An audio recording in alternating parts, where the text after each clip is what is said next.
Okay. Auzubillahiminash-shaytanir-rajim. Bismillahir-rahmanir-rahim. Lecture number 4, which is about the significant figures.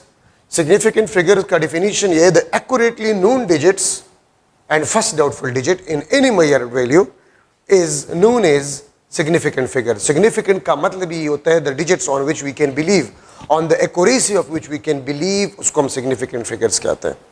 इसकी मिसाल मैं आपको दे रहा हूँ. ये रूलर है और रूलर से मैं इस लाइन, ये ब्लू लाइन का लेंथ मालूम करने जा रहा हूं. तो देखिए, अगर इस ब्लू लाइन के लेंथ को मैं मालूम करने जा रहा हूं तो मैं लिख लूंगा 1.5 सेंटीमीटर. ये 5 और 5 से थोड़ा सा आगे है तो मैं वैसे एस्टिमेट लगा लेता हूं 4321 सेंटीमीटर. ठीक है, let's suppose this is the possible measured value. ठीक है, मेजर्ड बाय यूजिंग रूलर. तो देखिए, आप इन डिजिट्स में कहां तक इसका बिलीव कर सकते हैं. तो मेरे पास चूंकि इसका लीस्ट काउंट है 0.1 सेंटीमीटर, 0.1 सेंटीमीटर, तो मैं यहां तक इसका बिलीव कर सकता हूं. मैं इन डिजिट्स पे बिलीव नहीं कर सकता क्योंकि ये इसके रेंज से बाहर, इस डिवाइस के रेंज से बाहर है. ठीक है, तो ये आपके पास जो है एक्यूरेटली नोन डिजिट है और ये आपके पास फर्स्ट डाउटफुल डिजिट है. ये आपके पास एक्यूरेटली नोन डिजिट है, ठीक है, ये वाला, और ये आपके पास फर्स्ट डाउटफुल डिजिट है. ये सेकंड डाउटफुल, ये थर्ड डाउटफुल, ये फोर्थ, ये फिफ्थ. ठीक है, मैं इन डिजिट्स पे बिलीव नहीं कर सकता. मैं इन डिजिट पे बिलीव नहीं कर सकता. ये आपके पास फर्स्ट डाउटफुल डिजिट है और ये आपके पास एक्यूरेटली नोन है. ठीक है, तो मैं लिख सकता हूं 1.5 सेंटीमीटर प्लस माइनस 0.1 सेंटीमीटर. ठीक है, तो इन दोनों को हम कहते हैं these are basically a significant figures. So first accurately known digit and first doubtful, ये सेकंड डाउटफुल, ये थर्ड. लेकिन हम फर्स्ट डाउटफुल पे बिलीव कर सकते हैं. क्यों? इस डिवाइस का range first decimal place in centimetre तक है, तो मैं यहां तक इस पे बिलीव कर सकता हूं. इससे ज्यादा डिजिट्स पे मैं बिलीव नहीं कर सकता. ठीक है, ये बात याद रखिए. तो सिग्निफिकेंट फिगर्स का मतलब आपके पास ये होता है, याद रखिए, all non zero digits are significant. All non zero digits are significant. तमाम नॉन जीरो डिजिट्स आपके पास जो है वो सिग्निफिकेंट होते हैं. तो अगर आपसे कोई पूछे कि real number of significant figures वो आपके पास कितने हैं? 9. ठीक है, जीरो आपके पास जो है, जीरो, ये सिग्निफिकेंट नहीं है. इसमें शक होता है, मैं इसको सिग्निफिकेंट नहीं कह सकता. ठीक है, इसमें शक है. तो the real number of significant figures are 9. The real number of significant figures are 9. अगर मैं लिख लो 3.1234 सेंटीमीटर, इसमें कितने सिग्निफिकेंट फिगर्स है? इसमें 5 सिग्निफिकेंट फिगर्स है. अगर आप लोग देख लें, all non zero digits are significant. ठीक है, अगर मैं इस तरह लिख लो 1.203, ठीक है, तो इसमें ये जीरो भी आपके पास सिग्निफिकेंट होगा. अगर कोई जीरो किसी दो नॉन जीरो डिजिट्स के दरमियान आ जाए तो वो जीरो आपके पास सिग्निफिकेंट फिगर होता है. ठीक है, अगर इस तरह आपके पास आ जाए, ठीक है, कि zero decimal point left side, first non zero digit के लेफ्ट साइड पे जीरो और डेसिमल पॉइंट के लेफ्ट साइड पे जीरो, ये सिग्निफिकेंट नहीं होता है. इसमें आपके पास 3 सिग्निफिकेंट फिगर्स होते हैं. 3.120 जीरो में और मे नॉट बी सिग्निफिकेंट. ठीक है, तो इसके लिए हम रूल्स डिस्कस करेंगे कि कब आपके पास ये सिग्निफिकेंट होंगे जीरोस और कब आपके पास सिग्निफिकेंट नहीं होंगे. ठीक है, तो real number of significant figures वो आपके पास 9 है. 1 2 3 4 5 6 7 8 9. ठीक है, जीरो में और मे नॉट बी सिग्निफिकेंट. हाँ, अगर मैं आपसे पूछूं कि 8.12345 सेंटीमीटर, इसमें कितने सिग्निफिकेंट फिगर्स है? 6. लेकिन अगर मैं आप लोगों से ये पूछ लूं कि इसमें कितने सिग्निफिकेंट फिगर्स है, if this measured value is measured from a ruler, अगर ये रूलर से हमने मेजर किया हो तो फिर इसमें कितने सिग्निफिकेंट फिगर्स होंगे? फिर इसमें आपके पास 2 सिग्निफिकेंट फिगर्स होंगे. अगर मैंने इसको वर्नियर कैलिपर से मेजर किया तो इसमें कितने सिग्निफिकेंट फिगर्स होंगे? 1 2 3. अगर मैंने इसको स्क्रू गेज से मेजर किया है तो फिर 1 2 3 4 सिग्निफिकेंट फिगर्स आपके पास होंगे. अगर आपको लिस्ट काउंट गिवन ना हो या डिवाइस आपको गिवन ना हो या प्रिसीजन ऑफ अ डिवाइस या एक्यूरेसी ऑफ अ डिवाइस आपको गिवन ना हो, तो फिर तो तमाम नॉन जीरो डिजिट सिग्निफिकेंट होंगे, ठीक है। लेकिन अगर आपको यह बताया जाए कि यह पॉसिबल मेजर्ड वैल्यू है मेजर्ड फ्रॉम अ रूलर, तो बावजूद इसके कि ये नॉन जीरो है लेकिन ये सिग्निफिकेंट नहीं होंगे, आपके पास दो सिग्निफिकेंट फिगर्स होंगे, ठीक है। अगर ये वर्नियर कैलिपर से मेजर है तो 1 2 3, अगर स्क्रू गेज से तो 1 2 3 4 सिग्निफिकेंट फिगर्स होंगे, ठीक है। ये बात याद रखिए। तो डिपेंड करता है कौन सा डिवाइस से मेजरमेंट आपने किया है, उसके मुताबिक से आप नंबर ऑफ सिग्निफिकेंट फिगर्स को लेते हैं, ठीक है। साइंटिफिक नोटेशन में 3.123 मल्टीप्लाई बाय 10⁴। साइंटिफिक नोटेशन में ऑल डिजिट्स आर सिग्निफिकेंट, ठीक है, all digits are significant except power of 10, except power of 10। Power of 10 के अलावा तमाम डिजिट्स आपके पास सिग्निफिकेंट होंगे। All digits are significant except power of 10 in scientific notation, ठीक है। साइंटिफिक नोटेशन में 10 पावर के अलावा तमाम डिजिट्स सिग्निफिकेंट होंगे, ठीक है। ये आप देख सकते हैं मुख्तलिफ एग्जाम्पल्स। अगर मैं लिख लूँ 1.234 10⁻⁻⁴, ये चारों आपके पास सिग्निफिकेंट फिगर्स होंगे। लेकिन यहां पर एक चीज और हम डिस्कस कर रहे हैं, अगर मैं लिख लो 60,000 स्टूडेंट्स, अगर मैं लिख लो 60,000 स्टूडेंट्स, तो इसमें कितने नंबर ऑफ सिग्निफिकेंट फिगर्स है? तो मैं 60,000 को लिख सकता हूं 1 2 3 4 मल्टीप्लाई बाय 10⁻⁴ 1 2 3 4, ठीक है। मैं इस तरह भी इसको लिख सकता हूं 6.00 10⁻⁴। मैं इसको इस तरह भी लिख सकता हूं 6.00 मल्टीप्लाई बाय 10⁻⁴। मैं इसको इस तरह भी लिख सकता हूं 6.0 मल्टीप्लाई बाय 10⁻⁴। मैं इसको इस तरह भी लिख सकता हूं 6 मल्टीप्लाई बाय 10⁻⁴। ये भी 60,000, ये भी 60,000, ये भी 60,000, ये भी 60,000, ये भी आपके पास 60,000 है। इसमें कितने नंबर ऑफ सिग्निफिकेंट फिगर्स है? इसमें 5 है, इसमें 4 है, इसमें 3 है, इसमें 2 है, इसमें 1 है। लेकिन पांचों आपके पास जो है, पांचों ये 60,000 को ही रिप्रेजेंट कर रहे हैं, ठीक है। अच्छा, अगर आप 60,000 स्टूडेंट्स को इंडिविजुअली मेजर कर रहे हैं, 1 2 3 4 5 इंडिविजुअली काउंटिंग कर रहे हैं, ठीक है। अगर आप इंडिविजुअल काउंटेड 1 by 1, अगर आप 1 by 1 मेजर कर रहे हैं, तो फिर 60,000 में ये जीरोस और 6 सारे सिग्निफिकेंट फिगर्स होंगे, ठीक है। अगर मैं काउंट करूं counted in a group of 10, 60,000 students है, एक ग्राउंड में बैठे हुए हैं और ग्रुप्स की शक्ल में है, एक एक ग्रुप में 10-10 स्टूडेंट्स है, तो फिर 60,000 में नंबर ऑफ सिग्निफिकेंट फिगर्स आपके पास कितने होंगे?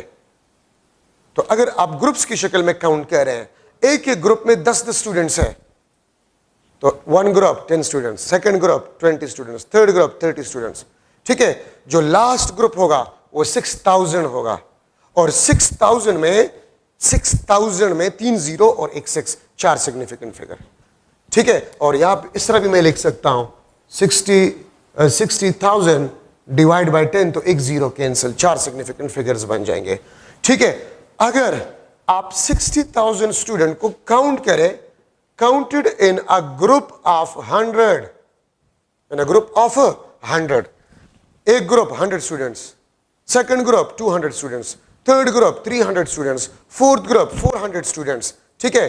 तो अब ये देखिए, अगर आप ग्रुप्स की शक्ल में और एक एक ग्रुप में 100 स्टूडेंट्स, एक first group, second group, third, fourth group 400, तो देखिए अगर आप 60,000 को डिवाइड करें 100 पे, 2 जीरोस आपके पास कैंसिल, तो 600, ठीक है। आपके पास 3 सिग्निफिकेंट फिगर्स हो जाएंगे। अगर आप 60,000 को स्टूडेंट्स को काउंट करें in a group of 1000, in a group of 1000, ठीक है, तो 60,000 को 1000 पे डिवाइड करें, 3 जीरो कैंसिल, 2 सिग्निफिकेंट फिगर्स आपके पास रह जाएंगे। क्यों? क्योंकि अगर मैं ग्रुप्स को काउंट कर रहा हूं और एक एक ग्रुप में 1000 स्टूडेंट है, तो first group 1000 students, second group 2000, third group, fourth group 60, एक ग्रुप में 1000 तो 60 मल्टीप्लाई पे 1000, 60,000। ठीक है, तो उसमें 2 सिग्निफिकेंट फिगर्स होंगे।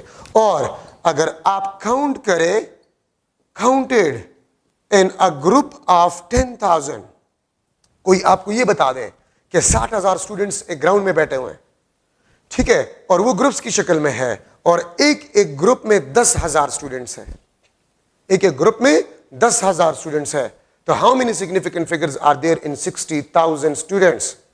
ठीक है, तो आपके पास 60,000 में तमाम जीरोस कैंसल, आपके पास सिर्फ एक सिग्निफिकेंट फिगर रह जाएगा। ठीक है, तो देखिए मैं आपसे पूछ सकता हूं, the number of significant figures in 60,000 students if we counted individually, तो तमाम जीरोस और 6 ये सिग्निफिकेंट आपके पास होंगे। How many number of significant figures in 60,000 students if we counted in a group of 10? तो अब 10 2 डिजिट्स है इसमें, 1 2 2 डिजिट्स है, तो गिवन नंबर में से एक डिजिट काट ले, वो सिग्निफिकेंट आपके पास नहीं होगा। 100, अगर आप ग्रुप्स ऑफ 100 ले रहे हैं, 100, तो 1 2 3 डिजिट्स है, तो एक से ज्यादा 2 डिजिट्स है, इसमें से 2 डिजिट्स काट लिए, सिग्निफिकेंट नहीं होंगे। ठीक है, इसमें 4 है तो 3 जीरोस इसके साथ कैंसिल करें। ठीक है, इसमें 1 2 3 4 जीरोस है, ठीक है, तो 4 जीरोस कैंसिल करें, आपके पास एक सिग्निफिकेंट फिगर आपके पास हो जाएगा। ठीक है, तो अगर फुटबॉल का मैच हो रहा है और ग्राउंड में 60,000 स्टूडेंट्स हैं, और सॉरी स्पेक्टेटर्स हैं, तमाशाई है, और हम उन तमाशाई को काउंट करें, इन अ ग्रुप्स ऑफ 100, तो how many significant figures are there in 60,000 spectators? तो 100 में 2 जीरोस है ना, 2 जीरोस काट ले, वो सिग्निफिकेंट आपके पास नहीं होंगे। ठीक है, तो ये आपके पास साइंटिफिक नोटेशन में सिग्निफिकेंट फिगर्स आपके पास जो है बन गए हैं। ठीक है, ये बात आप लोग याद रखें। सिग्निफिकेंट फिगर्स हम डिस्कस कर रहे थे, मैंने आपको ये एग्जांपल दिया था कि 60,000 स्टूडेंट्स है और उसको हम काउंट कर रहे हैं। अगर हम इंडिविजुअली काउंट कर रहे हैं तो ये तमाम डिजिट्स आपके पास सिग्निफिकेंट फिगर्स होंगे। अगर हम ग्रुप के फॉर्म में काउंट कर रहे हैं और एक ग्रुप में 10 स्टूडेंट्स हो, तो 1 ग्रुप, इस तरह मैंने आपको सिखाया था। ठीक है, अगर 100 तो ये, अगर 1000 तो ये, अगर 10,000 तो ये। इसमें कितने सिग्निफिकेंट फिगर्स है? 5, इसमें 4, इसमें 3, इसमें 2, इसमें 1। लेकिन ये तमाम आपको 60,000 को ही रिप्रेजेंट कर रहे हैं। ठीक है, ये भी 60,000 है, ये भी 60,000 है, ये भी 60,000 है, ये भी 60,000 है, ये भी 60,000 है। ठीक है, लेकिन इसमें सिग्निफिकेंट फिगर्स 5, इसमें 4, इसमें 3, इसमें 2, इसमें 1 सिग्निफिकेंट फिगर्स आपके पास है। अब अगर मैं आपसे पूछूं कि इसमें कौन सा ज्यादा एक्यूरेट है, तो this one is more accurate, significant figures इसमें ज्यादा है। ठीक है, अगर हम इंडिविजुअली काउंट कर रहे हैं और एक स्टूडेंट भी कम हो, हमें पता चल जाएगा, हमें पता चल जाएगा। ठीक है, सो ये सबसे ज्यादा एक्यूरेट है, दिस इज मोर एक्यूरेट। और यहां से मैं लिख सकता हूं, कि सिग्निफिकेंट फिगर्स, द एक्यूरेसी आपके पास जो है, accuracy is directly proportional to the number of significant figures. Accuracy is directly proportional to the number of significant figures. इसमें 5 नंबर ऑफ सिग्निफिकेंट फिगर्स है, इसमें 4, इसमें 3, इसमें 2, इसमें 1। ठीक है, but this is more accurate, ये आपके पास सबसे एक्यूरेट है। ठीक है, तो जितने ज्यादा नंबर ऑफ सिग्निफिकेंट फिगर्स होंगे उतना आपके पास एक्यूरेसी क्या होगा? ज्यादा होगा। क्यों? आसान सी बात है, अगर हम स्टूडेंट्स को इंडिविजुअली काउंट कर रहे हैं और एक स्टूडेंट भी कम हो, हमें पता चल जाएगा।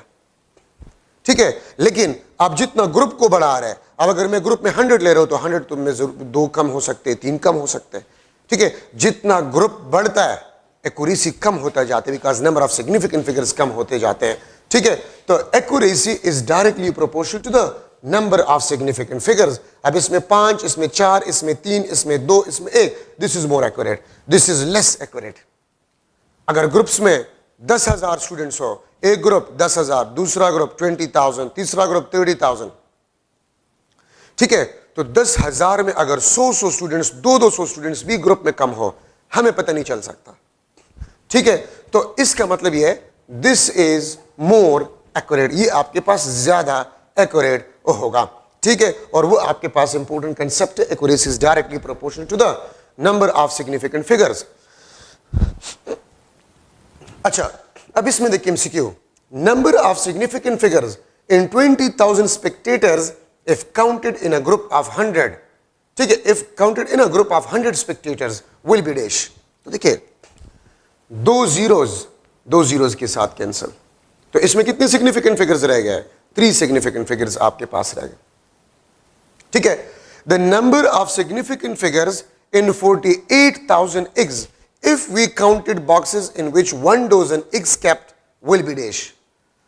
48,000 अंडे और वो बॉक्सेस में पड़े हुए हैं और उसको हम काउंट कर रहे हैं, लेकिन हम बॉक्सेस को काउंट कर रहे हैं, तो फिर the number of significant figure in 48,000 eggs will be dash। तो डोजन का मतलब आपके पास क्या होता है? 12। इसमें 2 डिजिट्स है, तो 1 डिजिट इसके साथ काट लें, ठीक है, इसके साथ काट लें, तो आपके पास 4 सिग्निफिकेंट फिगर्स होंगे, डोजन।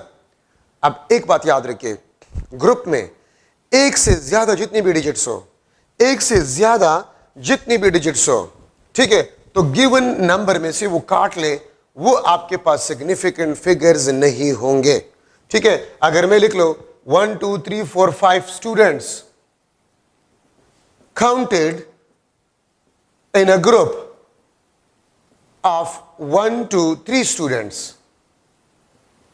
ठीक है, 1 2 3 students, 1 2 3 4 5 students counted in a group of 1 2 3 students, then number of significant figures, the number of significant figures in total students will be dash। तो आप इसको देख ले, इसमें कितने डिजिट्स है? 3, तो एक से ज्यादा 2 डिजिट्स ये काट लिए, सिग्निफिकेंट नहीं होंगे, ठीक है। A option 5, B option 4, C option 3, D option 2, तो आपके पास आंसर जो है इसमें 3 सिग्निफिकेंट फिगर्स है। तो याद रखें, ग्रुप्स में एक डिजिट से ज्यादा जितनी भी डिजिट्स हो, तो गिवन नंबर में से आप वो डिजिट्स काट ले, वो सिग्निफिकेंट फिगर्स नहीं होंगे, ठीक है। सो आपके पास सी, ये आपके पास 3, इसमें सिग्निफिकेंट फिगर्स आपके पास 3 है। अच्छा, अब राउंडिंग ऑफ डेटा को हम लेते हैं, rounding off data, rounding off data to write measured value up to appropriate precision or accuracy, ठीक है। तो इसको फिर हम राउंडिंग ऑफ डेटा कहते हैं, bye rounding of some digits, ठीक है। हम कुछ डिजिट्स को राउंड ऑफ करते हैं अप टू एप्रोप्रिएट प्रिसीजन और अप टू एप्रोप्रिएट एक्यूरेसी, ठीक है, डेटा को लिखने के लिए, तो इसको हम राउंडिंग ऑफ डेटा कहते हैं। राउंडिंग ऑफ डेटा मैं लिख लेता हूं 274, ठीक है, 25, बल्कि मैं लिख लेता हूं 275, ठीक है, मैं लिख लेता हूं 285, मैं लिख लेता हूं 287। अगर आपसे कोई ये कह दे कि इसको राउंड ऑफ करे, इसको राउंड ऑफ करे up to 2 significant figures, up to 2 significant figures, और ठीक है, बल्कि 2 सिग्निफिकेंट फिगर्स ही बस मैं लिख लेता हूं, 2 सिग्निफिकेंट फिगर्स तक आप इसको राउंड ऑफ करें, यहां तक आप इसको राउंड ऑफ करें, ठीक है, यहां तक आप इसको राउंड ऑफ करें, यहां तक आप इसको राउंड ऑफ करें, यहां तक आप इसको राउंड ऑफ करें, इसको हम राउंडिंग ऑफ डिजिट कहते हैं, इसको हम राउंडिंग ऑफ डिजिट कहते हैं, इसको हम राउंडिंग ऑफ डिजिट।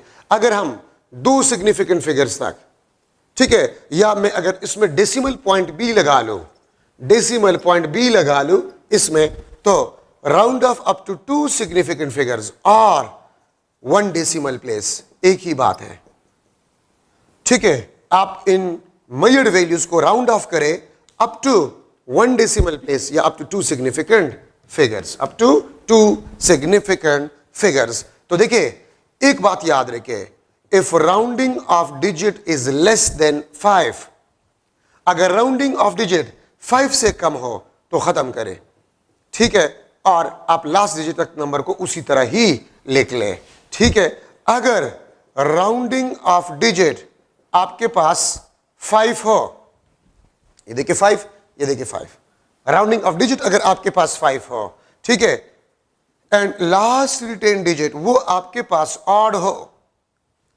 ये लास्ट रिटेन डिजिट, ये लास्ट रिटेन डिजिट, ये लास्ट रिटेन डिजिट, ये लास्ट रिटेन जिसको आप रखेंगे, ठीक है, तो फिर लास्ट रिटेन डिजिट के साथ आप 1 को क्या करें, ऐड करें, ठीक है। If last retained digit is even, अगर लास्ट रिटेन डिजिट आपके पास इवन हो तो फिर याद रखिए लास्ट रिटेन डिजिट के साथ आप 0 को ऐड करेंगे, मींस नो चेंज। आप ये देखिए, ये आपके पास राउंडिंग ऑफ डिजिट है 5 है और ये लास्ट रिटेन डिजिट है, ये ऑड है, तो आपके पास आंसर हो जाएगा, ठीक है, ऑड है तो इसके साथ 1 ऐड करें तो 7 + 1 8, 2.8 आपके पास आंसर होगा। अब ये इवन है और राउंडिंग ऑफ डिजिट 5 है तो इवन को आप इवन ही छोड़ लें, ठीक है। अगर आपके पास rounding off digit greater than 5 हो, अब 5 से ज्यादा है, तो लास्ट रिटेन डिजिट के साथ आप 1 को ऐड करें, ये आपके पास आंसर होगा। अगर राउंडिंग ऑफ डिजिट 5 से कम हो, ठीक है, तो उसको खत्म करें और लास्ट रिटेन डिजिट के साथ लास्ट रिटेन डिजिट को उसी तरह ही लिख लें। अगर राउंडिंग ऑफ डिजिट 5 हो तो फिर 2 रूल्स है, अगर लास्ट रिटेन डिजिट ऑड हो तो ऑड के साथ 1 ऐड करें, अगर इवन हो तो 0 ऐड करें, मींस चेंज ना करें, और अगर राउंडिंग ऑफ डिजिट 5 से ज्यादा हो तो फिर ऑड और इवन वाला कहानी नहीं होता, ठीक है। आप ऑड हो या इवन हो बस 1 उसके साथ ऐड करें और आप नंबर को लिख लें। तो लास्ट रिटेन डिजिट के साथ आपने 1 को ऐड करना होगा, ठीक है। ये आपके पास राउंडिंग ऑफ डिजिट के रूल्स है। अब एक बात याद रखिए, जो रूल हमने 5 के लिए पढ़ लिया, अगर आप 2 नंबर्स को राउंड ऑफ करें, फॉर एग्जांपल मैं यहां पर लिख लेता हूं 42, मैं अब 2 नंबर्स को राउंड ऑफ करूंगा, 42, 50, ये आपके पास 50, ये लेट्स सपोज 71। अब अगर मैं 2 नंबर्स को राउंड ऑफ कर रहा हूं तो 2 नंबर्स को अगर आप राउंड ऑफ करें तो 5 का रूल फिर आप 50 के लिए इस्तेमाल करेंगे। हमने जो 5 का रूल सीखा, अगर आप 2 नंबर्स को एक साथ में राउंड ऑफ करना चाहते हैं तो फिर 5 का रूल आप 50 के लिए इस्तेमाल करेंगे, ठीक है। अगर आप 3 नंबर्स को राउंड ऑफ करें 500, अगर आप 4 नंबर्स को राउंड ऑफ करें 5000, 50,000, इस तरह जाते जाए, ठीक है। अब देखिए 42 लेस देन 50 है तो आपके पास वही 5 से कम उड़ा दे, 50 वही ऑड इवन वाला किस्सा है, वही ऑड और इवन वाला किस्सा है। अगर ये मैं 50 लिख लो, ठीक है, तो यही वाला किस्सा है आपके पास। अगर 50 से ज्यादा हो तो फिर आपके पास 1 ऐड करे लास्ट रिटेन डिजिट के साथ, आपके पास आंसर आ जाएगा। अगर मैं लिख लो लेट्स सपोज 5.12345, यहां तक राउंड ऑफ करें सेकंड डेसिमल प्लेस तक, तो मैंने इन तीनों को एक साथ में खत्म करना होगा। तो 3 नंबर्स में हम 500 का रूल इस्तेमाल करते हैं, 5, 50, 500, 5000, 50,000, तो ये 500 से कम है, खत्म करें, आपके पास 5.12 आंसर होगा, ठीक है। अगर आपके पास इस किस्म का नंबर आ जाए 1 2 3 4 5, ठीक है, और यहां तक आपने इसको राउंड ऑफ करना है, ठीक है, तो आप 3 4 5 वही 500 से कम है तो आप इसको first of all scientific notation में कन्वर्ट करें, 1 2 3 4, ठीक है, 1 2 3 4, 10 टू पावर 4 आपके पास बन जाएगा। तो 345 राउंड ऑफ करना है, 1.2 मल्टीप्लाई बाय 10 टू पावर 4, ये आपके पास आंसर होगा। मैं इस तरह भी इसको लिख सकता हूं 1.200, इस तरह भी मैं इसको लिख सकता हूं, ठीक है, या इसको मैं जो है ये इसमें जीरोस फिर आपके पास सिग्निफिकेंट नहीं होंगे, ठीक है। तो अगर आप एक से ज्यादा डिजिट्स को राउंड ऑफ कर रहे हैं, ठीक है, तो 5 का रूल 50 के लिए, ठीक है, और 500 फिर 5000 फिर 50,000 इस तरह जाते जाए, ठीक है, तो इसके लिए फिर आप रूल को इस्तेमाल करेंगे।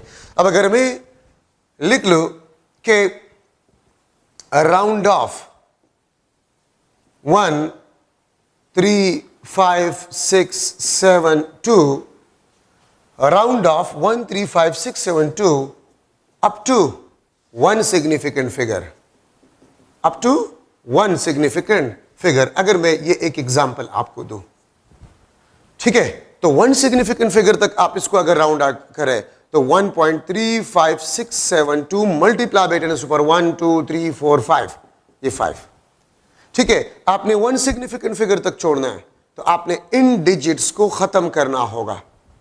तो आप स्टार्टिंग नंबर को देखिए, स्टार्टिंग नंबर को 3 5 से कम है तो ये सारे डिजिट्स बस आप कहते 5 से कम, तो 1.1 2 3 4 5 मल्टीप्लाई बाय 10 टू पावर 5, इसमें ये जीरोस आपके पास सिग्निफिकेंट नहीं होंगे, ठीक है। तो मैं इस तरह भी इसको लिख सकता हूं, ये सिग्निफिकेंट नहीं है, इसमें एक सिग्निफिकेंट फिगर आपके पास रहेगी। मैं इसको इस तरह भी लिख सकता हूं 1 मल्टीप्लाई बाय 10 टू पावर 5, मैं इस तरह भी इसको लिख सकता हूं, ठीक है। मैं इसको इस तरह भी लिख सकता हूं, ठीक है, 1 2 3 4 5 1 2 3 4 5, मैं इस तरह भी इसको लिख सकता हूं। इसमें ये जीरोस आपके पास फिर सिग्निफिकेंट नहीं होंगे। इस तरह मैं लिख सकता हूं, इस तरह मैं लिख सकता हूं, इस तरह मैं लिख सकता हूं। एक नंबर है, इसको राउंड ऑफ करें up to one significant figure, ठीक है, तो आप इसको उड़ा देंगे 3 5 6 7 2, 3 स्टार्टिंग नंबर को देखिए 5 से लेस है तो सबको आप 5 से लेस कंसिडर करें और आप इसको इस तरह लिख लें, तो ये आंसर या ये आपके पास आंसर होगा। तो मैं अगर आप लोगों से पूछ लो MCQ, the number of significant figures in 1000 apples will be dash.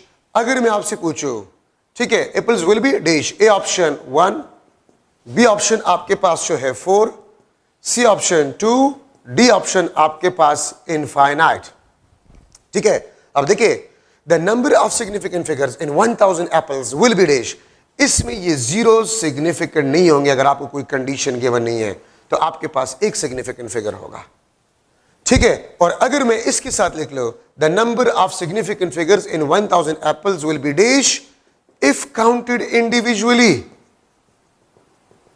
If counted individually, अगर हम इंडिविजुअली काउंट कर रहे हैं 1 एप्पल 2 3 4, ठीक है, तो फिर आपके पास कितने आंसर, फिर आपके पास आंसर होगा 1 2 3 4, फिर 4 आपके पास सिग्निफिकेंट फिगर इसमें होंगे, क्योंकि अगर आप इंडिविजुअली काउंट करें तो all digits will be significant.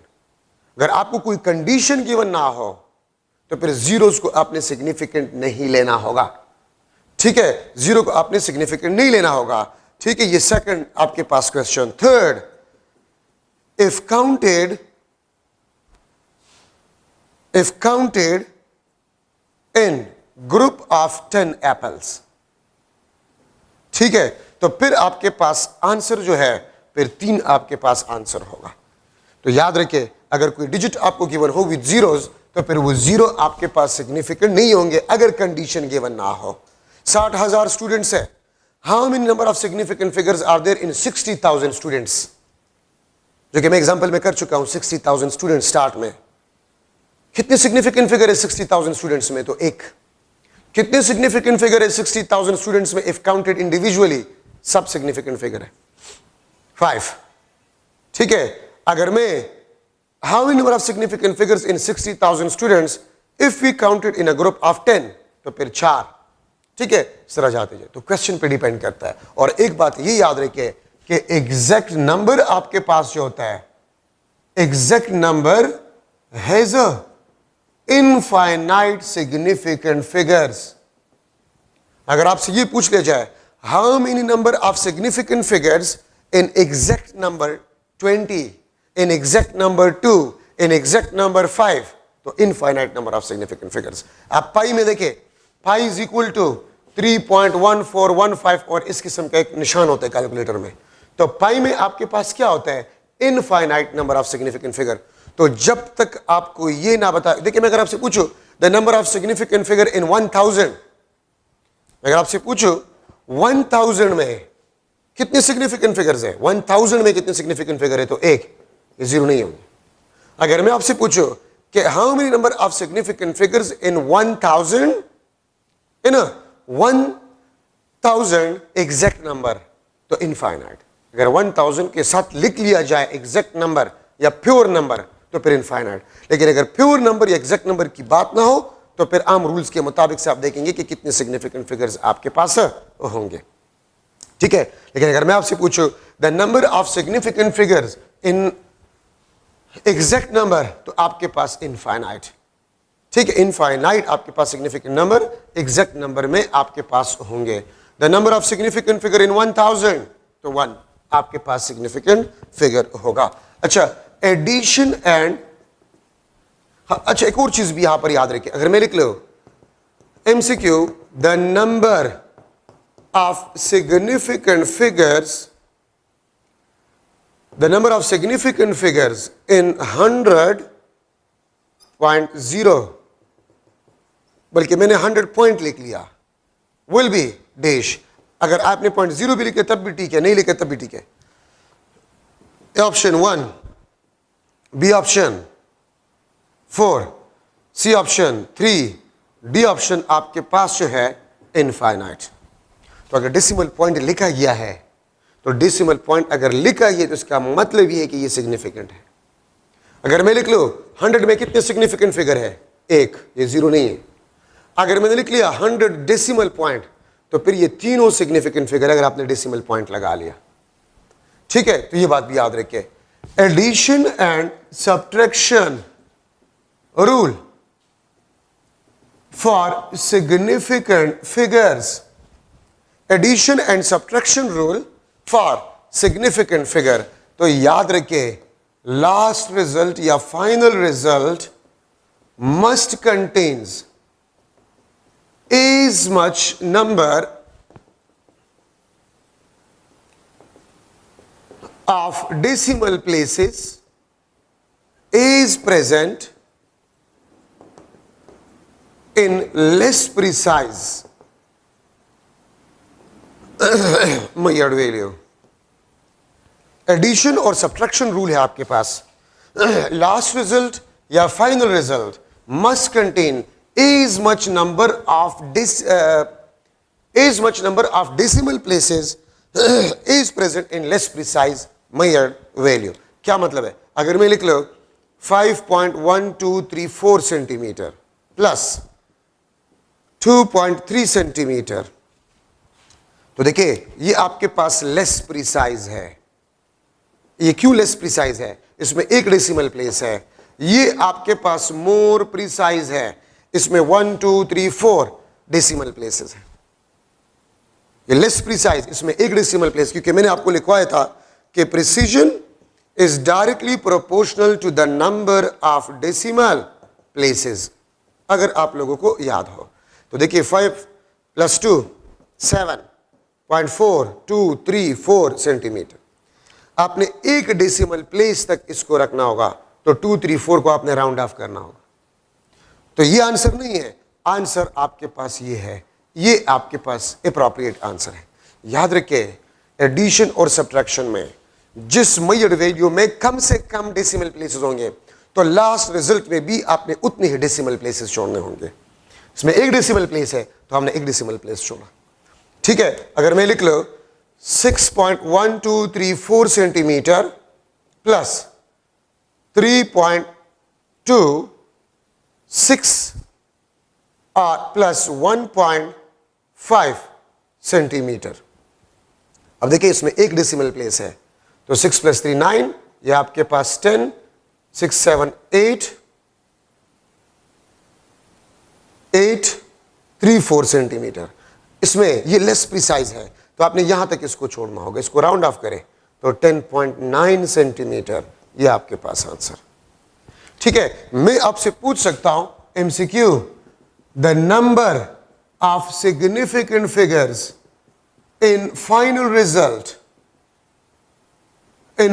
Result of 62.756 centimetre plus 22.39 centimetre plus 8.7 centimetre will be dash. Number of significant figures आपके पास जो है वो कितने होंगे? ठीक है, तो मैं लिख लेता हूं ए ऑप्शन 4, 3, 2 और डी ऑप्शन आपके पास जो है 5। तो कितने सिग्निफिकेंट फिगर्स आपके पास होंगे?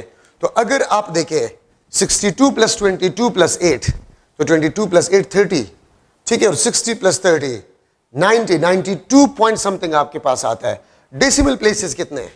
एक है, तो एक तो डेसिमल प्लेस होगा, एक तो आपके पास डेसिमल प्लेस होगा, मैं डी लिख लूंगा, ठीक है, और दो आपके पास डिजिट्स है। ठीक है, देखिए 62.756, 22.39, 8.7, तो 6, ये 9, 10, ये आपके पास 14, 8, ये आपके पास 11 और 7, 18, 8, 9, 10, 11, 12, 13, ठीक है, 6, 7, 8, 9। ठीक है, अब आपने एक डेसिमल प्लेस छोड़ना होगा, तो आपके पास 93.8, तो 3 सिग्निफिकेंट फिगर्स आपके पास होंगे। डेसिमल प्लेस एक होगा, डेसिमल प्लेस एक होगा, लेकिन सिग्निफिकेंट फिगर्स आपके पास 2 होंगे। डेसिमल प्लेस एक होगा, लेकिन सिग्निफिकेंट फिगर आपके पास जो है वो 3 होंगे। ठीक है, अब देखिए, तो मैंने सोल्यूशन कर ली, सोल्यूशन की जरूरत नहीं है। अगर आप में आप तेज है तो 62 प्लस 22 प्लस 8 100 से ज्यादा नहीं आएगा, 100 से कम आएगा, और 100 से कम नंबर में 2 डिजिट्स और एक डेसिमल प्लेस, रूल के मुताबिक से एक डेसिमल प्लेस, तो 2 डिजिट्स और एक डेसिमल प्लेस, 3 सिग्निफिकेंट फिगर्स होंगे। 3 सिग्निफिकेंट फिगर्स आपके पास होंगे। अगर मैं आपसे पूछूं the number of decimal places in a final result, number of decimal places कितने होंगे फाइनल रिजल्ट में? तो 1। नंबर ऑफ सिग्निफिकेंट फिगर्स कितने होंगे? 3। नंबर ऑफ डेसिमल प्लेसेस आपके पास जो है वो 1 होंगे। तो ये आपके पास एडिशन और सब्ट्रैक्शन रूल। अगर मैं आपसे एक क्वेश्चन ये करूं कि आपके पास है let's suppose 94.672 centimetre plus 56.9 centimetre, तो मैं अगर आपसे पूछूं फाइनल रिजल्ट में कितने सिग्निफिकेंट फिगर्स होंगे, तो आप में से अगर कोई तेज है 94 प्लस 56 100 प्लस आपके पास नंबर आएगा, और एक डेसिमल प्लेस भी होगा, एक डेसिमल प्लेस भी होगा, तो 1 2 3 4, तो 4 सिग्निफिकेंट फिगर्स होंगे फाइनल रिजल्ट में। फाइनल रिजल्ट में 4 आपके पास सिग्निफिकेंट फिगर्स है, ठीक है, और 1 आपके पास जो है वो डेसिमल प्लेस होगा। ठीक है, तो ये आपके पास जो है एडिशन और सब्ट्रैक्शन रूल में the final result must contain as much number of decimal places is present in less precise measured value. इसमें एक डेसिमल प्लेस है, तो आपने एक डेसिमल प्लेस को छोड़ना होगा। मल्टीप्लीकेशन एंड डिवीजन रूल, इसको आप इस तरह लिखेंगे, last result must contains as much number of significant figures is present in less accurate measured value। देखिए, एडिशन और सब्ट्रैक्शन में हम प्रिसीजन को देखते हैं, और मल्टीप्लिकेशन और डिवीजन रूल में हम नंबर ऑफ सिग्निफिकेंट फिगर्स को देखते हैं। ठीक है, तो last result contain as much number of significant figures is present in less accurate measured value. ठीक है, तो ये आपके पास अब देख सकते हैं लेस एक्यूरेट, और आपको पता है एक्यूरेसी आपके पास जो है directly proportional to the number of significant figures. Accuracy is directly proportional to the number of significant figures.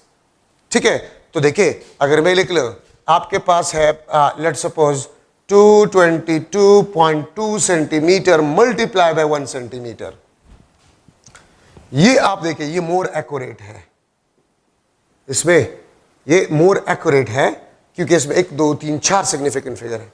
ये आपके पास लेस एक्यूरेट है, इसमें 1 सिग्निफिकेंट फिगर है आपके पास।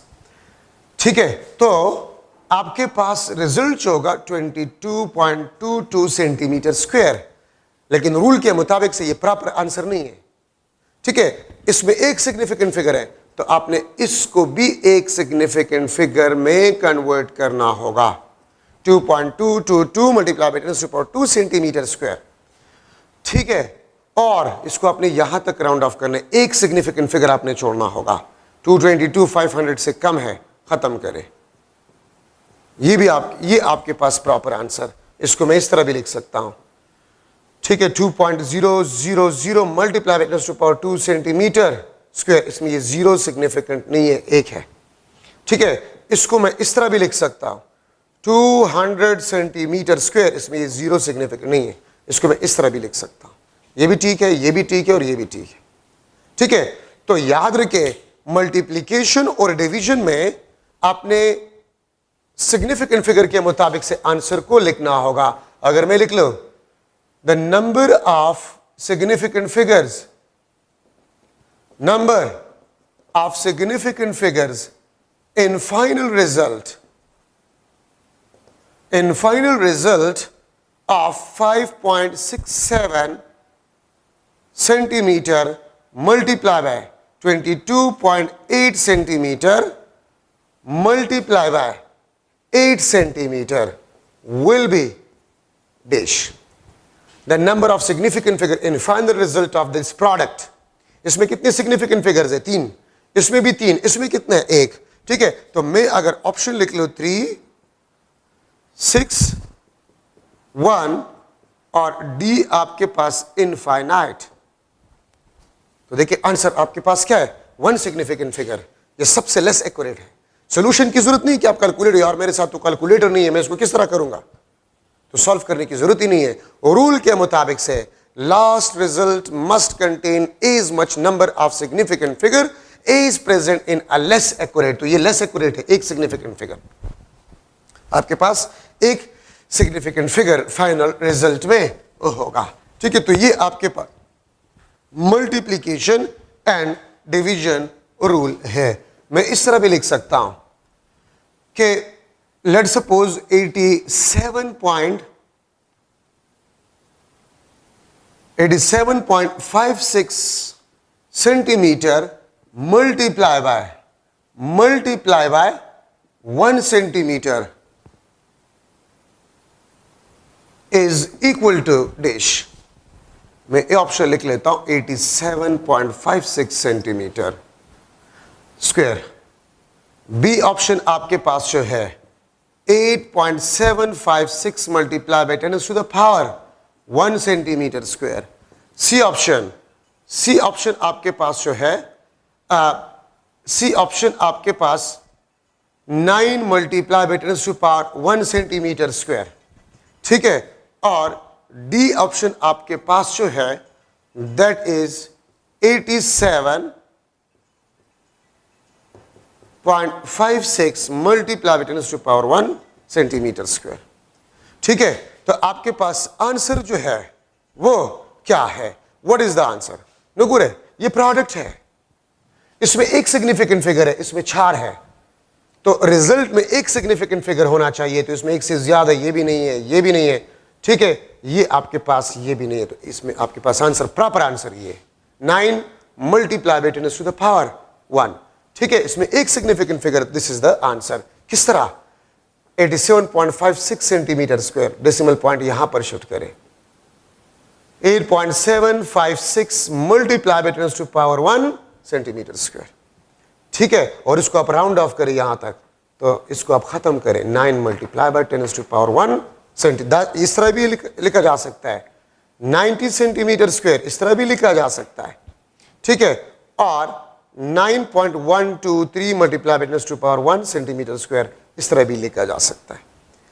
तो मल्टीप्लिकेशन और डिवीजन रूल में last result must contain as much number of significant figures is present in a less accurate measured value. ठीक है, तो आपके पास प्रॉपर आंसर जो है वो सी ऑप्शन आपके पास है। ठीक है, तो ये आपके पास जो है सिग्निफिकेंट फिगर्स में इंपॉर्टेंट डिस्कशन आपके पास। अब last topic of this chapter, dimension. Dimension mass का कैपिटल एम, लेंथ का कैपिटल एल, टाइम का कैपिटल टी, करंट का कैपिटल ए, ठीक है, टेम्परेचर का कैपिटल के, इंटेंसिटी का सी डी, कैंडेला यूनिट और dimension mole, amount of substance का, ठीक है। डायमेंशन ये आपको नेचर ऑफ फिजिकल क्वांटिटी के बारे में बताता है, ठीक है। और अगर आप पॉजिटिव या नेगेटिव पावर रेज करें तो इसको अगर आप ब्रैकेट में बंद करें या ना करें, इसको हम डायमेंशन कहते हैं। तो हम क्या कहते हैं? डायमेंशन कहते हैं। आप देखिए, आपको जो आसान फार्मूला आ रहा है, अगर आपको यूनिट याद हो, बेसिक यूनिट, तो उससे आप डायमेंशन के बारे में बता सकते हैं। अब देखिए, अगर मैं लूँ स्पीड, तो इसका dimension L T minus one या एम की पावर 0, एल की पावर +1, टी की पावर -1। अगर मैं एक्सेलरेशन लूँ तो लीनियर एक्सेलरेशन एल टी -2 या एम की पावर 0, एल की पावर +1, टी की पावर -2। अगर मैं फोर्स लूँ तो एम एल टी की पावर -2। फोर्स, जो भी फोर्स होगा उसका डायमेंशन एम की पावर +1, एल की पावर +1, टी की पावर -2। अगर फोर्स अप्लाइड फोर्स हो, कूलम्बिक फोर्स हो, ग्रेविटेशनल फोर्स हो, इंपल्सिव फोर्स हो, तो फोर्स का डायमेंशन ये होगा m+1, l+1, t-2, सिवाय इलेक्ट्रोमोटिव फोर्स। ईएमएफ, ये आपके पास पोटेंशियल होता है। ईएमएफ याद रखिए, ये आपके पास पोटेंशियल होता है। ईएमएफ मींस पोटेंशियल, और पोटेंशियल आपके पास होता है work done per unit charge, ठीक है। और इसका डायमेंशन आ जाएगा ml² t की पावर -3 a की power -1। This is the dimension of electromotive force which is a potential basically, ठीक है। तो फोर्स, जो भी फोर्स होगा उसका डायमेंशन आपके पास ये होगा, वर्क, टॉर्क, एनर्जी। इसका डायमेंशन आपके पास ml² t की पावर -2, ठीक है। तो एनर्जी, जो भी एनर्जी होगा, जिस इक्वेशन से भी आप एनर्जी का डायमेंशन मालूम करें, ठीक है, टॉर्क का, वर्क का, तो उसका डायमेंशन आपके पास ये होगा m की पावर +1, l की पावर +2 और t की पावर -2, ml² t की पावर -2। वर्क, टॉर्क और एनर्जी का कभी कभी इस किस्म के क्वेश्चन आता है, which pair of physical quantity has same dimension. तो फिर आपने देखना होगा कि किस किस पेयर के डायमेंशन सेम है, ठीक है। कभी कभी इस किस्म के क्वेश्चन आते हैं, ठीक है, इस किस्म के क्वेश्चन आते हैं, the ratio of dimension of coulombic force to the impulsive force will be dash. The ratio of dimension of Coulombic force to the impulsive force will be dash. A option AT/1, B option 1/1, C option A/T, D option आपके पास जो है AL/T। तो देखिए, force, Coulombic force हो या impulsive force हो, F/F dimension cancel, 1/1 आपके पास आंसर आ जाए। कभी कभी इस किस्म के क्वेश्चंस आते हैं, which pair of physical quantities has same dimension. तो फिर आपने पेयर्स में ढूंढना होगा कि किस किस, अगर मैं पेयर बनाऊं वर्क, टॉर्क, ठीक है, एनर्जी, और दूसरा पेयर में रख लूं इलेक्ट्रोमोटिव फोर्स, ठीक है, तीसरा ऑप्शन में रख लूं फोर्स, ठीक है, और एनर्जी, इस तरह। तो आपने फिर पेयर को ढूंढना होगा कि किस पेयर का डायमेंशन आपके पास है वो सेम है, ठीक है। तो वो तो आपने डायमेंशन याद करने होंगे, इसमें कोई वो टेक्निक नहीं है कि मैं आपको बता दूं, ठीक है। सो डायमेंशन आपको नेचर के बारे में बताते हैं। अगर मैं लिख लो कि 1 kilometre is equal to 1 micrometre, तो मैं इसको लिख सकता हूं कि ये आपके पास डायमेंशनली सेम है या इक्वल है या होमोजीनियस है, या होमोजीनियस है। क्यों? ये भी लेंथ है, ये भी लेंथ है, ठीक है। But numerically they are not equal. Numerically आपके पास ये इक्वल नहीं है, लेकिन डायमेंशनली आपके पास जो है ये इक्वल है, डायमेंशनली आपके पास ये इक्वल है। तो डायमेंशन में हम ये नहीं देखते हैं। अगर मैं एक एटम का रेडियस मालूम कर रहा हूं, ठीक है, मैं अगर अर्थ का डायमीटर मालूम कर रहा हूं, मैं सन और अर्थ के दरमियान डिस्टेंस मालूम कर रहा हूं, तो है डिस्टेंस। हम मैग्नीट्यूड को नहीं देखते, हम सिर्फ नेचर को देखते हैं। डायमेंशन में हम मैग्नीट्यूड को नहीं देखते। तो याद रखिए ये डायमेंशनली सेम है, इक्वल है या होमोजीनियस है, लेकिन न्यूमेरिकली आपके पास ये इक्वल नहीं है, ठीक है। तो हम dimensionally length, radius of atom भी लेंथ है, ठीक है, यहां से कराची तक डिस्टेंस भी लेंथ है, अर्थ और सन के दरमियान डिस्टेंस ये भी लेंथ है। तो नेचर अगर लेंथ है तो लेंथ का मैग्नीट्यूड जो भी है they are dimensionally homogeneous are same, ठीक है। अब यहां पर मैं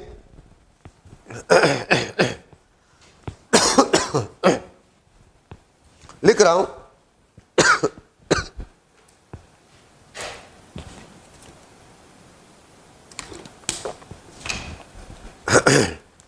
अच्छा, अब यहां पर एक चीज है homogeneity principle. Homogeneity principle, homogeneity principle आपको यह बताता है कि वी कैन एड और subtract same physical quantities. We can add और सब्ट्रैक्ट सेम फिजिकल क्वांटिटीज। हम डिफरेंट फिजिकल क्वांटिटीज को एड या सब्ट्रैक्ट नहीं कर सकते। मास को आप मास के साथ एड कर सकते हैं। आप देखें ना, अगर मैं लिख लो कि 5 सेकेंड प्लस 12 किलोग्राम, ये हमेशा आपके पास 5 सेकेंड प्लस 12 किलोग्राम ही होगा, हम इसको एड नहीं कर सकते। ये हमेशा आपके पास 5 सेकेंड प्लस 12 किलोग्राम ही होगा, ठीक है। तो वी कैन एड और सब्ट्रैक्ट सेम फिजिकल क्वांटिटीज। और physical equation will be dimensionally homogeneous if has same dimension of both hand side। अगर दोनों साइड का डायमेंशन आपके पास सेम हो, ठीक है, तो फिर उस फिजिकल इक्वेशन को हम डायमेंशनली होमोजीनियस कहेंगे। आप ये देखिए, E is equal to MC square, ठीक है। अगर आप इस साइड का भी ले, ये भी आपको ml स्क्वायर टी की पावर -2, ये भी आपको ml स्क्वायर टी की पावर -2, तो it mean this is correct, dimensionally correct है, ठीक है। अगर मैं लिख लो E is equal to MC, तो ये साइड आपको ml स्क्वायर टी की पावर -2 देगा और ये आपको mlt -1 देगा। सो ये आपके पास डायमेंशनली होमोजीनियस या करेक्ट नहीं है, ठीक है। अगर मैं लिख लो, आप इसको चेक करें, S is equal to half A square T square, क्या ये डायमेंशनली होमोजीनियस है? तो इस साइड का डायमेंशन L है और इस साइड का डायमेंशन L स्क्वायर टी की पावर -2, ठीक है। तो आपके पास ये डायमेंशनली होमोजीनियस नहीं है, ठीक है। तो कोई भी फिजिकल इक्वेशन डायमेंशनली होमोजीनियस होगा अगर उस इक्वेशन के दोनों साइड के डायमेंशन सेम हो, ठीक है। या मैं आपको ये भी कह सकता हूं कि कोई भी इक्वेशन डायमेंशनली होमोजीनियस होगा अगर दोनों साइड्स के डायमेंशन आपके पास क्या हो, सेम हो, ठीक है। अगर मैं एक MCQ बना लूं कि लेट सपोज आपके पास है force is equal to AT plus B divide by C plus S, ठीक है। Homogeneous equation, this is homogeneous equation of force where T is time, S is distance and A, B, C are unknown parameters, are unknown parameters, then dimension of S is equal to dash। S का dimension आपके पास क्या होगा, ठीक है, dimension of S is equal to dash. अब अगर आप इस इक्वेशन को देखें तो आप में से मैक्सिमम स्टूडेंट्स इसको छोड़ जाएंगे कि यार ये तो आउट ऑफ कोर्स आया है। आउट ऑफ कोर्स नहीं है, आपने होमोजेनिटी प्रिंसिपल में पढ़ा है कि वी कैन एड और सब्ट्रैक्ट सेम फिजिकल क्वांटिटीज। हम डिफरेंट फिजिकल क्वांटिटीज को एड या सब्ट्रैक्ट नहीं कर सकते। तो आप सीधी के देखिए सी एस के साथ, वेयर एस इज डिस्टेंस, इसके साथ एड हो रहा है और आपको बताया गया है कि इक्वेशन होमोजीनियस है। तो अगर सी एस के साथ एड हो रहा है और इक्वेशन होमोजीनियस है तो सी का dimension of C, not S, C का डायमेंशन आपके पास क्या होगा? ठीक है, ए ऑप्शन आपके पास जो है एल एम एल टी की पावर -2, सी आपके पास टी और डी आपके पास जो है नन ऑफ दिस। तो सी किस चीज के साथ एड हो रहा है? एस के साथ एड हो रहा है, एस डिस्टेंस। ठीक है, डिस्टेंस का डायमेंशन क्या है? एल। तो आपको इक्वेशन को देखकर आप कहेंगे कि आउट ऑफ कोर्स, लेकिन ये आउट ऑफ कोर्स नहीं है। ठीक है, आप होमोजेनिटी प्रिंसिपल इस्तेमाल करें, सी एस के साथ एड हो रहा है, एस इज डिस्टेंस, तो सी का डायमेंशन आपके पास डिस्टेंस का डायमेंशन होगा। ठीक है, अगर मैं आपसे पूछूं एमसीक्यू के what will be equation of speed of waves in a string where T is tension, ठीक है, T is tension, L is length, M is mass, रो आपके पास जो है this is a density. What will be the equation of speed of wave in a string where T is tension, L is length, M is mass and rho आपके पास है this is a density. T L M की power -1 की power 1 divide by 2। B option आपके पास T into density M 1 divide by 2। C option T density M divide by L और D आपके पास none of this. तो अब आप question को देखिए, आपसे ये पूछ रहा है कि स्पीड का फॉर्मूला कौन सा होगा। तो आप देखिए, आप एक एक इक्वेशन का डायमेंशनल एनालिसिस करेंगे तो जो इक्वेशन आपको स्पीड का डायमेंशन देगा वही फॉर्मूला करेक्ट ऑप्शन होगा। ठीक है, तो मैं इस ए का कर लेता हूं, T tension force, M L T की पावर -2, ठीक है, एल एम की पावर -1 कैंसल, ये आपके पास एल स्क्वायर टी की पावर -2 और पावर भी है 1/2, पावर भी है 1/2, तो ये आपके पास एल टी की power -1। So this is the correct option. आप डायमेंशनल एनालिसिस करेंगे तो जो ऑप्शन आपको स्पीड का डायमेंशन देगा वही आंसर होगा। लेकिन मैं आपको बता रहा हूं सोल्यूशन वाले क्वेश्चन आपने लास्ट में करने होंगे। इसमें अगर किसी को फॉर्मूला नहीं आ रहा तो फिर वो सोल्यूशन करेगा मजबूरन और सोल्यूशन आपसे टाइम लेगा। और मैंने आपको बताया था कि सोल्यूशन वाले क्वेश्चंस जब आपको टेस्ट मिल जाए तो पहले 1 घंटा या 15 मिनट 1 घंटा उसमें आपने सोल्यूशन वाले क्वेश्चंस नहीं करने हैं। अब देखिए, अगर कोई तेज है तो स्पीड ऑफ स्ट्रिंग वेव अगर आपको याद हो तो हमने पढ़ा है ना, ठीक है, चैप्टर नंबर 8 में TLM। तो अगर किसी के जहन में इक्वेशन आया तो डायरेक्टली वो लिख ले कि ए ऑप्शन है।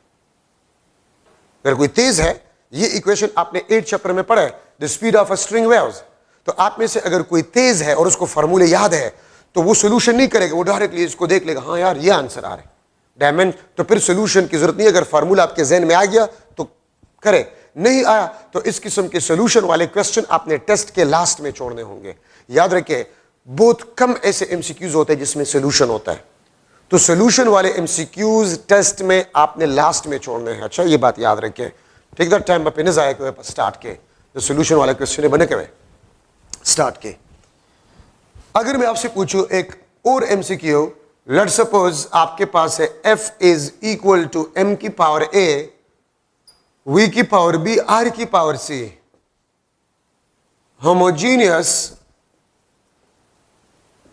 Equation of force. ठीक है, homogeneous equation of force where m is mass, v is speed, r is the radius, then values of a, b and c will be dash। ये out of course नहीं है, आपने पढ़ा इस chapter में homogeneity principal में the derivation of possible formula, derivation of possible फार्मूले से मैंने एमसीक्यू बना लिया है, आपके बुक में आउट ऑफ कोर्स नहीं है। ठीक है, तो आपके पास ए बी सी के पावर आपके पास क्या होंगे, 1 1 1, बी ऑप्शन 1 -1 1, सी ऑप्शन 1 2 -1, और डी ऑप्शन आपके पास जो है दैट इज 2 1 -1।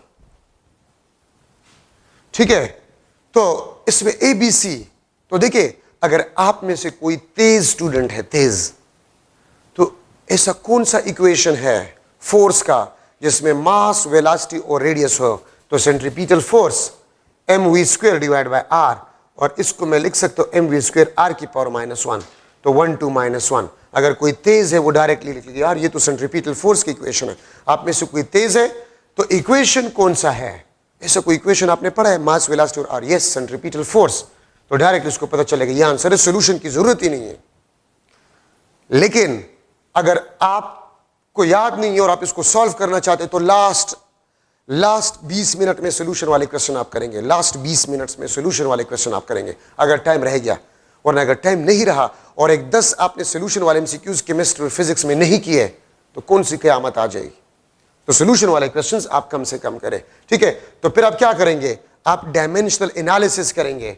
अगर आपको फार्मूला याद नहीं है तो फिर आप डायमेंशनल एनालिसिस, ये फोर्स है, फोर्स का डायमेंशन होता है mlt-2, मास m की power a, velocity dimension lt-1 की power b, r length, c mlt की पावर -2, m की पावर a, l की पावर b, t की पावर -b, l की पावर c।